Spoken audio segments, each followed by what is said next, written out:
రక్షకుడును ప్రభువును అయిన యేసుక్రీస్తు పరిశుద్ధ నామములో మిమ్మల్నందరినీ కూడా ఈ మార్నింగ్ మెడిటేషన్కి ప్రేమపూర్వకంగా ఆహ్వానిస్తూ ఉన్నాను. మన తండ్రి అయిన దేవుని నుండి, ప్రభు అయిన యేసుక్రీస్తు నుండి కృపా సమాధానములు మీకు కలుగునుగాక. దేవుడు తన మహాకృప చొప్పున మనలను ఈ ఉదయకాలమందు సజీవంగా లేవనెత్తారు. ఆయన మాటలను ధ్యానించే భాగ్యమును మనకు అనుగ్రహించినందుకుగా దేవునికి స్తుతులు చెల్లిస్తూ మిమ్మల్నందరినీ కూడా ఈ మార్నింగ్ మెడిటేషన్లో దేవుని యొక్క మాటలను వినడానికి ఆహ్వానిస్తూ ఉన్నాను. సామెతల గ్రంథం 12వ అధ్యాయంలో Solomon righteous people and the wicked people వీరిద్దరికి మధ్యన కాంట్రాస్ట్ని కంటిన్యూ చేస్తూ ఉన్నాడు. ఈరోజు మనం 4వ వచనం నుంచి ధ్యానం చేద్దాము. Building a home on righteousness, నీతి ఆధారంగా మన గృహమును కట్టుకొనుట, మన ఇంటిని కట్టుకొనుట. ఇది ఈ 4 నుంచి 7 వరకు ఉన్న వచనాలలో మనం తెలుసుకోవాల్సిన సత్యం. ముందుగా ప్రార్థించుకొని దేవుని యొక్క మాటల ధ్యానంలోనికి వెళ్దాం. Let's pray. మహోన్నతుడా, మా ప్రియ ప్రభువా, ఈ ఉదయకాలమందు మీ వాక్యము, సజీవమైన వాక్యము మేము ధ్యానం చేయుచుంటుండగా క్రీస్తు ప్రభువు మాథ్యూ చాప్టర్ 4లో చెప్పినట్టు మనుష్యుడు రొట్టె వలన మాత్రం కాదు కానీ దేవుని నోట నుండి వచ్చు ప్రతి మాట వలన జీవించును అన్నారు. అలా ప్రభువా, మీ మాట ద్వారా మమ్మలను బ్రతికించమని వేడుకుంటున్నాం.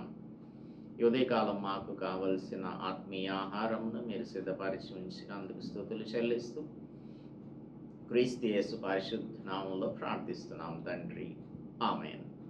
అందరికీ కూడా ప్రభు నామంలో వందనాలు చెల్లిస్తున్నాను. మీ పరిశుద్ధ గ్రంథములను తెరచి సామెతల గ్రంథం 12వ అధ్యాయం 4వ వచనం నుంచి నాతో కూడా చూడవలసిందిగా కోరుచున్నాను. యోగ్యురాలు తన పెనిమిటికి కిరీటము, సిగ్గు తెచ్చునది వాని ఎముకలకు కొల్లు. నీతిమంతుల తలంపులు న్యాయయుక్తములు, భక్తిహీనులు చెప్పు ఆలోచనలు మోసకరములు. భక్తిహీనుల మాటలు నరహత్య చేయ పొంచువారి వంటివి. భక్తిహీనుల మాటలు నరహత్య చేయ పొంచువారి వంటివి. యథార్థవంతుల నోరు వారిని విడిపించును. భక్తిహీనులు పాడై లేకపోవుదురు, నీతిమంతుల ఇల్లు నిలుచును. దేవుడు తన పరిశుద్ధ వాక్యం మన హృదయములకు దీవించునుగాక. Building a home on righteousness, a noble spouse. ఇక్కడ యోగ్యురాలు తన పెనిమిటికి కిరీటము అనుంది. Let us make it the neutral word, spouse anandam. Spouse, a noble spouse brings honor and strength like a crown. ఒక కిరీటం అంటే అధికారానికి సాదృశ్యంగా ఉంటుంది. కిరీటం అనేది అధికారానికి సాదృశ్యం. So the king has the power and he has the honor. అదే విధంగా ఒక నోబుల్ స్పౌస్, యోగ్యులైనటువంటి భార్యలు, యోగ్యులైన భర్తలు, యోగ్యుడైన భర్త, యోగ్యురాలైన భార్య. కిరీటం లాగా they give the strength and honor to the other party. I mean, husband అయితే భార్యకు, భార్య అయితే భర్తకు కిరీటం లాగా ఉంటారు. వారు తగినటువంటి రెస్పెక్ట్, తర్వాత బలాన్ని వారికి అనుగ్రహించే వారిగా ఉంటారు. సో ఈ సత్యం అనేది ఇట్ గోస్ బియాండ్ మ్యారేజ్. ఇది వివాహం అనే దానికి మించి మాట్లాడుతున్నది. ఇదేమిటంటే Solomon is speaking of our actions. Our actions affect every relationship around us. ఒక కుటుంబంలో భార్య, భర్త, పిల్లలే కాకుండా కుటుంబంలో ఎక్స్టెండెడ్ ఫ్యామిలీ మెంబర్స్ ఉంటారు. ఈ ఎక్స్టెండెడ్ ఫ్యామిలీస్ దగ్గర నుంచి సొసైటీలోనికి, అంటే ఒక చిన్న కుటుంబం, తర్వాత ఎక్స్టెండెడ్ ఫ్యామిలీ, ఆ తర్వాత సొసైటీ అంతా, అలాగా దేశం అంతా కూడా దేవుని యందు భయభక్తులు కలిగినటువంటి వారు యోగ్యులుగా ఉంటారు, అయోగ్యులుగా ఉండరు. అంటే వర్చువస్ పీపుల్గా ఉంటారు. వర్చువస్ పీపుల్ ఆర్ నోబుల్ పీపుల్గా ఉంటారు. ఒక నోబుల్ ఉమెన్ని డిస్క్రైబ్ చేయడానికి, ఇంకా ఎక్స్టెన్సివ్గా మాట్లాడడానికి సాల్మన్ ఒక చాప్టర్ మనకు ఇందులో పొందుపరిచి ఉంచాడు. ఈ గ్రంథంలో 31వ అధ్యాయంలో వర్చువస్ ఉమెన్ గురించి మనం చదువుకుంటాం. ఆమె యొక్క క్వాలిటీస్ ఏ విధంగా ఉంటాయి అనేది. We will not discuss that now, because when we come to chapter 31, we will be lacking the information because we have already discussed. అందుకని 31వ అధ్యాయంలో రాయబడి ఉన్న యోగ్యురాలైన స్త్రీని గురించి మనం ముత్యము కంటే గొప్పది, ముత్యముల కంటే విలువైనది అని చెప్తాడు 10వ వచనంలో. So a virtuous woman is like a pearl. We cannot compare the value of a virtuous woman to anything except the pearls. అంటే చాలా విలువైనటువంటి ఏమంటాము ముత్యాలతో పోల్చుతూ ఉన్నాడు ఇక్కడ Solomon. So we will see it later. అలాగే రూతు గ్రంథంలో బోయజ్ ఒక మాట అంటాడు 3వ అధ్యాయం 11వ వచనంలో, నీవు యోగ్యురాలవని నా జనులందరూ ఎరుగుదురు అని అంటాడు. సో అబౌట్ ఏ ఉమెన్, ఒక స్త్రీని గురించి, ఒక భార్యను గురించి, ఒక నోబుల్ ఉమెన్ని గురించి అందరూ కూడా చెప్పుకుంటారు. She is a virtuous women, she is a noble women, she has all these characteristics that bring honour and strength to her husband అని చెప్పుకుంటూ ఉంటారు. సో అలాగనే ఒక యోగ్యుడైన భర్త ఉన్నాడు అనుకోండి, ఆ వారిని గురించి కూడా అలాగే చెప్పుకుంటూ ఉంటారు. అయితే మనకు ల్యాక్ ఆఫ్ డిస్క్రిషన్, యోగ్యులుగా ఉండవలసినటువంటి వారికి వివేచన లేనటువంటి వారు ఎగ్జాక్ట్ ఆపోజిట్గా ఉంటారు. సిగ్గు తెచ్చున్నది వాని ఎముకలకు కుళ్ళు. అంటే ignoble women, noble women and ignoble women. సిగ్గు తెచ్చున్నది వాని ఎముకలకు కుళ్ళులాగా ఉంటుంది.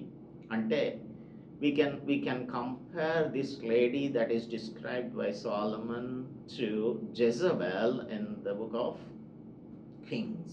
రాజుల గ్రంథం, రాజుల మొదటి గ్రంథంలో మనం చూసినట్టయితే 16వ అధ్యాయంలో ఇక్కడ మనకు రాజు అయినటువంటి ఆహాబును గురించి చెప్పబడి ఉంది. ఒమ్రీ కుమారుడైన ఆహాబు తన పూర్వీకులందరినీ మెంచునంతగా యెహోవా దృష్టికి చెడుతనం చేశాడు. ఏం చేశాడు అంటే, నెబాతు కుమారుడైన యెరోబాము జరిగించిన పాపక్రియలను అనుసరించి నడుచుకొనుట స్వల్ప సంగతి అనుకొని అతడు సిదోనీయులకు రాజైన ఏత్వయలు కుమార్తె అయిన యెజబెలును వివాహం చేసుకొని బయలు దేవతను పూజించుచు వానికి మొక్కుచు ఉండెను. అంటే ఒక హీనమైనటువంటి జాతికి సంబంధించిన వారిని, సిదోనీయుల యొక్క కుమార్తెలను వివాహం చేసుకోకూడదని దేవుడు ముందుగానే చెప్పాడు. కొన్ని ట్రైబ్స్ వారిని, కొన్ని ఎథ్నిక్ పీపుల్ని మెన్షన్ చేసి వారి యొక్క కుమార్తెలను మీరు వివాహం చేసుకోకూడదు అని చెప్పారు. అంటే వారితో వియ్యం అందకూడదు అని చెప్పారు దేవుడు. అందులో ఒక జాతి ఏంటంటే ఈ సీదోనీయులు. వీరు చాలా అసహ్యమైనటువంటి ఈ దేవత, బయలు దేవతను పూజించేటువంటి వారు. అందుకే వారు బయలును పూజించేటువంటి ఆ స్త్రీ సిగ్గుమాలినటువంటిది. అందుకే సిగ్గు తీసుకొచ్చేదిగా ఉంది. తన భర్తను కంట్రోల్ చేస్తూ ఉంది. భార్య బిబ్లికల్ వైఫ్, పరిశుద్ధ గ్రంథం ప్రకారం భార్య భర్తను కంట్రోల్ చేయకూడదు. అంటే అది దేవుని అవమానించినట్లు. అపోస్తలుడు పాల్ టీచింగ్స్ని, పీటర్ టీచింగ్స్ని మనం చూసినట్టయితే we will understand that a wife who controls her husband is bringing shame unto the Lord. దేవునికి అవమానం కలిగించేదిగా ఉంటుంది. She controlled her husband, she manipulated all the things, she dominated her husband. ఇదంతా కూడా this is equal to witchcraft. ఇటువంటి పాపం అనేది అది సోదె చెప్పుటయను పాపం లాంటిదన్నమాట. ఇంకా she causes fear and discouragement. ఎలియా ప్రవక్తను 19వ అధ్యాయంలో మనం చూసినట్టయితే రాజుల గ్రంథం 19వ అధ్యాయంలో ఏలియా ఈమెను గురించి విని పారిపోతున్నాడు. 2వ వచనం చదువుతున్నాను. యెజబెలు ఒక దూత చేత ఏలియాకు ఈ వర్తమానం పంపించెను. రేపు ఈ వేళకు నేను నీ ప్రాణంను వారిలో ఒకని ప్రాణం వలె చేయని ఎడల దేవుడు నాకు గొప్ప అపాయం కలుగజేయునుగాక. కాబట్టి అతడి సమాచారం తెలుసుకొని లేచి ప్రాణమును కాపాడుకొనుటకై పోయి యూదా సంబంధమైన బెయేర్షెబాకు చేరి అక్కడ ఉండుము అని తన దాసునితో చెప్పి అక్కడి నుంచి ఒక దిన ప్రయాణం అరణ్యంలోనికి వెళ్ళి ఒక బదరీ వృక్షం కింద కూర్చుండి మరణాపేక్ష గలవాడై యెహోవాకు ప్రార్థన చేస్తున్నాడు. ఎంతవరకు చాలు, నా ప్రాణం తీసేసుకో అని. దేనివలన అంటే ఈ యెజబెలు భయపెట్టింది. ఈ భయపెట్టిన దానిని బట్టి తాను పారిపోతున్నాడు. చూడండి, ఒక స్త్రీకి భయపడి పారిపోతున్నాడు. స్త్రీలంటే అణుకోగలిగిన వారిగా ఉండాలి, బెదిరించేవారు కాదు, భర్తలకు లోబడే వారిగా ఉండాలని పౌలు చెప్తున్నాడు. వారి యొక్క అలంకారములు కూడా బాహ్య సంబంధమైనవి కాదు, అంతరంగ సంబంధమైన అలంకారం కలిగిన వారిగా ఉండాలి అని చెప్తూ ఉంటే ఏమేమో ముఖానికి రంగు పూసుకొని ఉంది. రంగు పూసుకుంటే ఆమె యొక్క మరణం ఏ విధంగా ఉంటుంది అనేది మనం చూసాము. ఎప్పుడైతే తాను ఇఫ్ యు సీ చాప్టర్ 21లోనికి వచ్చేసరికి అక్కడ ఆమె తాను ముఖానికి రంగు పూసుకొని ఉంటుంది. ఆమె యొక్క మరణం ఏ విధంగా ఉంటుంది అనేది కూడా ఈ 21వ అధ్యాయంలో మనం చూస్తాము.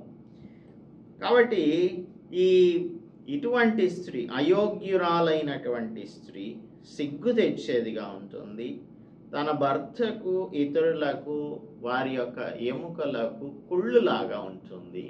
ఇంకా మనం ఈ జెజబెల్ స్పిరిట్ని గురించి మాట్లాడాలి అంటే we have to go to chapter 2 of Revelation 2:20లో మనం చూస్తే, అనగా ప్రకటన గ్రంథం 2వ అధ్యాయం 20వ వచనంలో ఆమె చేసేటువంటి పని ఏంటంటే తాను ప్రవక్త్రిని అని చెప్పుకుంటూ జారత్వం చేయడానికి విగ్రహాలకు బలి ఇచ్చిన వాటిని తినుటకు అది నా దాసులతో బోధించుచు వారిని మోసపరచుచున్నది. దీనికి మారు మనస్సు అనేది ఉండదు. మారు మనస్సు పొందుటకు నేను సమయం ఇచ్చితిని కానీ అది తన జారత్వమును విడిచిపెట్టి మారు మనస్సు పొందనల్లదు. ఇటువంటి స్త్రీ మారు మనస్సు పొందదు. అంటే they are destined to destruction. So ఈ విధంగా ఒక వీక్ లీడర్షిప్కి, తన భర్త యొక్క లీడర్షిప్కి వీక్ లీడర్షిప్గా మార్చేసింది తన భర్త లీడర్షిప్ని. ఆమె నాయకురాలైపోయింది. భర్తను ఒక పపెట్ లాగా చేసింది. నువ్వు నోరు మూసుకొని ఉండు, నేను చూసుకుంటాను అని చెప్పి నాబోతుని చంపించడానికి ఒక వికెట్ ప్లాన్ని చేసింది జెజబెల్. సో ఇటువంటి స్త్రీ తన భర్తకే కాదు, దేశానికి కూడా సిగ్గు తీసుకొచ్చేదిగా ఉంటుంది. అందరి ఎముకలకు కూడా కుళ్ళులాగా ఉంటుంది. 5వ వచనం, నీతిమంతుల తలంపులు న్యాయయుక్తములు, భక్తిహీనులు చెప్పు ఆలోచనలు మోసకరములు. ఇది మనం చూసినట్టయితే 5వ వచనం చెప్పేటువంటిది ఏంటంటే, మనము నీతిమంతుల యొక్క తలంపులు. నీతిమంతుల యొక్క తలంపులు ఎప్పుడు కూడా న్యాయయుక్తమైన తలంపులుగా ఉంటాయి. అంటే అన్యాయం అనేది ఎట్టి పరిస్థితులలో ఉండనే ఉండదు. ఇతరులను మోసం చేయాలని కానీ, ఇతరులకు సంబంధించింది మనం ఏదో ఒక విధంగా దొంగిలించాలని ఈ విధంగా నీతిమంతుల యొక్క ఆలోచనలు ఉండవు, న్యాయయుక్తములుగా ఉంటాయి. అయితే భక్తిహీనుల యొక్క ఆలోచనలు ఎలా ఉంటాయి? మోసకరమైన ఆలోచనలుగా ఉంటాయి. మోసకరమైన ఆలోచనలు ఎలా అంటే, ఇతరుల దానిని మనం దోచుకుందాం రండి అని చెప్పి, తర్వాత ఇంకా మనము సాల్మన్ తన కుమారునికి హెచ్చరిక చేసినటువంటి విషయాన్ని మొదటి అధ్యాయంలో చూచాం కదా. మాతో కూడా రమ్ము అంటే 10వ వచనం నుంచి, మొదటి అధ్యాయం 10వ వచనం. నా కుమారుడా, పాపులు నిన్ను ప్రేరేపింపగా ఒప్పకుము, మాతో కూడా రమ్ము, మనం ప్రాణం తీయుటకై వంచి ఉందము, నిర్దోషి అయిన ఒకరిని పట్టుకొనుటకు దాగి ఉందము. పాతాళము మనుషులను మృంగివేయినట్లు వారిని జీవంతోనే మృంగివేయుదము, సమాధిలోనికి దిగువారు మృంగబడినట్లు వారు పూర్ణ బలంతో నుండగా మనం వారిని మృంగివేయుదం రండి అని వారు చెప్పునప్పుడు ఒప్పకుము. ఇంకా మోసం ఏంటంటే, పలు విధములైన మంచి సొత్తులు మనకు దొరుకుతాయి, మన ఇండ్లను దోపుడు సొమ్ముతో నింపుకుందాం, నువ్వు గనక మాతో పాలివాడుగా ఉంటే మనందరికీ ఒకటే సంచి ఉంటుంది అని చెప్తారు. ఇదంతా కూడా మోసమే. ఒకరిని చంపి వారి దగ్గర నుంచి డబ్బును సంపాదించినప్పుడు, ఆస్తిని సంపాదించుకున్నప్పుడు తోటి వారిని కూడా చంపే అవకాశం ఉంటుంది. అందరికీ ఒకటే సంచి ఎలా ఉంటుంది? ఇదంతా కూడా అబద్ధమే, మోసమే. అందుకని వీరు చెప్పేటువంటి ఆలోచనలన్నీ కూడా వక్రమైన ఆలోచనలుగా ఉంటాయి. అహీతోఫెల్ అబ్షలోంకి వక్రమైనటువంటి ఆలోచన చెప్పాడు. మనము 2వ సమూయేలు గ్రంథం 16వ అధ్యాయం చూసినట్లయితే 16:23లో మనం చూడవచ్చు. సమూయేలు 2వ గ్రంథం 16:23లో అహీతోఫెల్ యొక్క కుటిలమైన ఆలోచనను మనం చూడవచ్చు. 31వ వచనంలో చూద్దాము. 31 కాదు, 23వ వచనంలో, వారు సాగిపోతుండగా, చాప్టర్ 16 verse 23, ఆ దినములలో అహీతోఫెలు చెప్పిన ఏ ఆలోచన అయినను ఒకడు దేవుని యొద్ద విచారణ చేసి పొందిన ఆలోచన అయినట్లుగా ఉండెను. దానికి ముందు 21వ వచనంలో ఏం చెప్తున్నాడంటే, అహీతోఫెలు తన తండ్రి చేత ఇంటికి కావలి ఉంచబడిన ఉపపత్నుల యొద్దకు నీవు పోయిన ఎడల నీవు నీ తండ్రికి అసహ్యుడవైతివని ఇశ్రాయేలీలందరూ తెలుసుకొందురు. అప్పుడు నీ పక్షముననున్న వారందరూ కూడా ధైర్యం తెచ్చుకుంటారు అని ఒక మోసకరమైనటువంటి ఆలోచనను చెప్తూ ఉన్నాడు. అబ్షలోముని మోసం చేస్తూ ఉన్నాడు. కుటిలమైన ఆలోచన చెప్తూ ఉన్నాడు. ఈ విధంగా ఈ భక్తిహీనులైనటువంటి వారి యొక్క ఆలోచనలు మోసయుక్తమైన ఆలోచనలుగా ఉంటాయి. 6వ వచనం, భక్తిహీనుల మాటలు నరహత్య చేయ పొంచువారి వంటివి.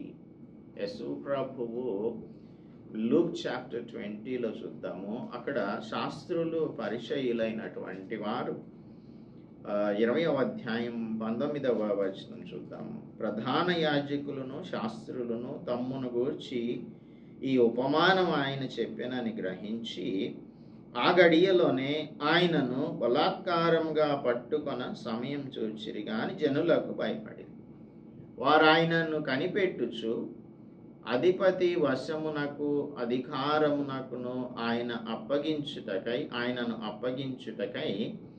ఆయన మాటల యందు తప్పు పట్టవలెనని తాము నీతిమంతులు అని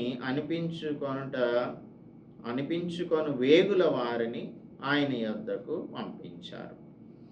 సో వీరందరూ కూడా మోసగాళ్ళు అన్నమాట. మోసగాళ్ళు. వీళ్ళు ఏం చేస్తున్నారు? నరహత్య చేయటానికి పొంచి ఉన్నటువంటి వారు. యేసు ప్రభువుని హత్య గావించడానికి, చంపడానికి వారు ప్రయత్నం చేస్తున్నారు. దానికి కొంతమంది స్పైస్ని పెడుతూ ఉన్నారు. They pretend to be sincere to catch Jesus in something. ఏదో ఒక విషయంలో తప్పిదం ఒక దానిని మోపాలి అని చెప్పి వాళ్ళు యేసు ప్రభు దగ్గరనే ఉండటానికి కోసమని వారు అపాయింట్ చేశారు.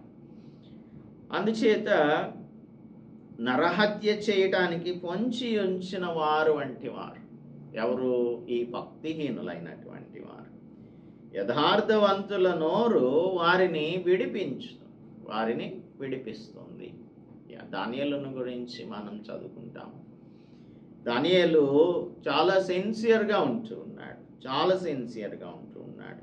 అయితే తన మీద కొంతమంది అక్యూజర్స్ తయారయ్యారు. దానియేలులో తప్పు పట్టుకోవాలని చెప్పి ఒక శాసనాన్ని తయారు చేయించారు. మొత్తానికి ఏదో ఒక విధంగా ఆ శాసనాన్ని తయారు చేయించినప్పుడు దానిని ఎవరైతే ఉల్లంఘిస్తారో వారిని సింహాల బోనులో వెయ్యాలి అనేది ఆ శాసనం. అయితే ఎప్పుడైతే దానియేలును ఆ సింహాల బోనులో వేసేశారో సింహాల నోళ్లను దేవుడు మూసివేశాడు. అయితే వీరు నీతిమంతుల ఇల్లు భక్తిహీనులు పాడై లేకపోదురు అని నెక్స్ట్ వర్స్లో ఉంది కదా. పాడై లేకపోదురు. దానియేల్ చాప్టర్ 6 verse 24 చూస్తే దానియేలు గ్రంథం 6వ అధ్యాయం 24వ వచనంలో ఆ అక్యూజర్స్ని తీసుకొని వెళ్ళి ఆ బోన్లో పడేశారు. చూడండి 6:24లో రాజు ఆజ్ఞ అయ్యగా దానియేలు మీద నింద మోపిన ఆ మనుష్యులను వారు తోడ్కొని వచ్చి సింహముల గుహలో పడద్రోసిరి. వారిని, వారి కుమారులను, వారి భార్యలను పడద్రోసిరి. వారు ఆ గుహ అడుగునకు రాకమునుపే సింహముల పాలయ్యిరి. సింహములు వారి ఎముకలను సహితము పగుల కొరికి పొడి చేసేసినాయి అంతే. కానీ దానియేలు మాత్రం ఏమీ చేయలేదు. దానియేలును గురించి సింహములను దేవుడు ఆజ్ఞాపించాడు.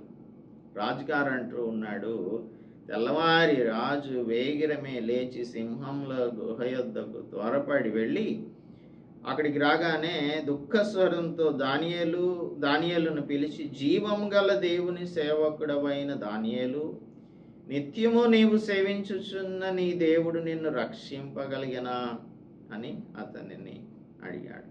అప్పుడు దానియేలు అంటున్నాడు, రాజు చిరంజీవి అగును గాక, చిరకాలం జీవించును గాక. నేను నా దేవుని దృష్టికి నిర్దోషినిగా కనబడితిని గనుక ఆయన తన దూతనంపించి సింహములు నాకు ఏ హానియు చేయకుండా వాటి నోళ్ళు మూయించెను అని అంటున్నాడు. సింహముల నోళ్లను మూయించాడు. అదే సింహాలు ఈ కాన్స్పిరేటర్స్ ఉన్నారు కదా, ఎవరైతే కుట్రదారులు ఉన్నారో వారి యొక్క ఎముకలను సైతం పగుల కొరికి పొడి చేశాను. భక్తిహీనులు పాడైపోతారు. అయితే నీతిమంతుల ఇల్లు నిలిచి ఉంటుంది. వికెడ్ పీపుల్ వారి యొక్క స్నేహంలో వారే పడిపోతారు అని కీర్తన గ్రంథంలో మనం చదువుకుంటాము. వారు దానియేలును పడేసి దానియేలును చంపాలని అనుకున్నారు. కానీ దేవుడు ఏం చేశాడు? వారు తవ్విన గుంటలో వాళ్లే పడిపోయేలాగా చేశాడు. 15వ వచనం 9-15. తాము త్రవ్విన గుంటలో జనములు మునిగిపోయిరి, తాము ఒడ్డిన వలలో వారి కాలు చిక్కుబడి ఉన్నది. యెహోవా ప్రత్యక్షమాయను, ఆయన తీర్పు తీర్చి ఉన్నాడు. దుష్టులు తాము చేసుకొనిన దానిలో చిక్కి ఉన్నారు. అలాగా భక్తిహీనులైనటువంటి వారు దుష్ట ఆలోచనలు చేస్తారు, మోసకరమైన ఆలోచనలు చేస్తారు, నరహత్య చేయడానికి పొంచి ఉంటారు. అయితే వారు పాడైపోతారు, ఇంకా అసలు లేకుండా పోతారు. నీతిమంతులైతే నిత్యము నిలిచి ఉంటారు. అల్టిమేట్గా మనం చూస్తే the wicked will be consigned to hell. ఇది ఇటర్నల్ డెస్టినీ. వారికి సంభవించే దానిని గురించి ప్రకటన గ్రంథం 20వ అధ్యాయం మనకు తెలియజేస్తుంది. Revelation 20, chapter 20, verses 11 onwards. 20వ అధ్యాయం 11వ వచనం నుంచి చూసినట్టయితే అక్కడ సింహాసనం మీద క్రీస్తు ప్రభు కూర్చుంటారు. ఇక్కడ గ్రంథాలు విప్పబడతాయి, జీవ గ్రంథం కూడా విప్పబడుతుంది.